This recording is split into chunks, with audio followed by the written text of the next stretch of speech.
والسلام وكمال اثنين على سيد خلق الله اجمعين.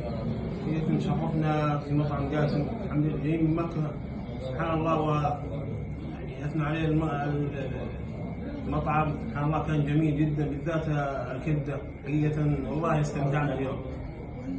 المقصود الصراحه شيء من الاخر، حتى الضيافه حقيقه تاكل يدك. تشرفنا اليوم بزيارة مطعم قاسم وسعيدين جدا بتواجدنا في هذا المطعم الجيد الممتاز. صراحة الديكورات جميلة والأجواء جميلة فيها، يعني الخلفية الواحد لما يخش فيها يعني يخش المطعم هذا صراحة يستمتع، والأكلات جميلة جدا خصوصا يعني العريكة والأخير كذا شاي عدني، يعني شيء عالي العال.